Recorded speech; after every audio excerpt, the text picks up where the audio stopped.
بسم الله الرحمن الرحیم. السلام علیکم ورحمۃ اللہ وبرکاتہ.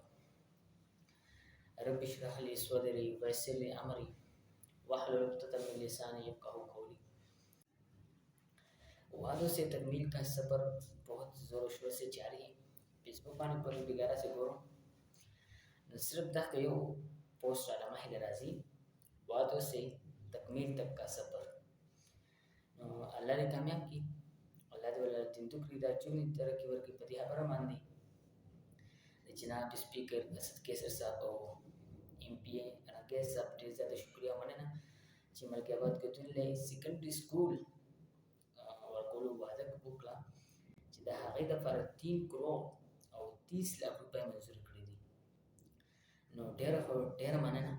خو که مو یاد شي ملک آباد غیور خلکو ته وایم چې د 2017 کې د ملک آباد گدون سره د سویګیس وعده هم شوې ده. هغه هم وعده په وعده پاتې شوې ده او دا هم وعده شوه. نو الله دې خیر کړي.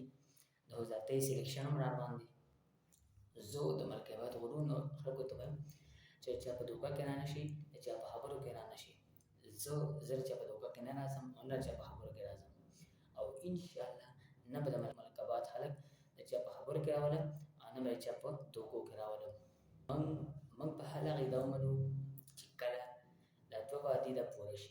یو د سویګیس ده چې په 2017 کې د دې وعده شوې وه، منظوري شوې ده او اوس دا بله غټه وعده هغې سره یو بله غټه دویمه وعده شوه د سکول ده. نو موږ په حال هغې دا ومنو چې کله دا 2 وعده پوره شي موږ 2023 کې به جناب سپیکر قیصر صاحب او حاجی رنگیز صاحب په حال هغې په درنه سطح استقبال کوو چې کله دا 2 وعدې پوره شي او موږ به د حال هغې پوره شکرګزار یو.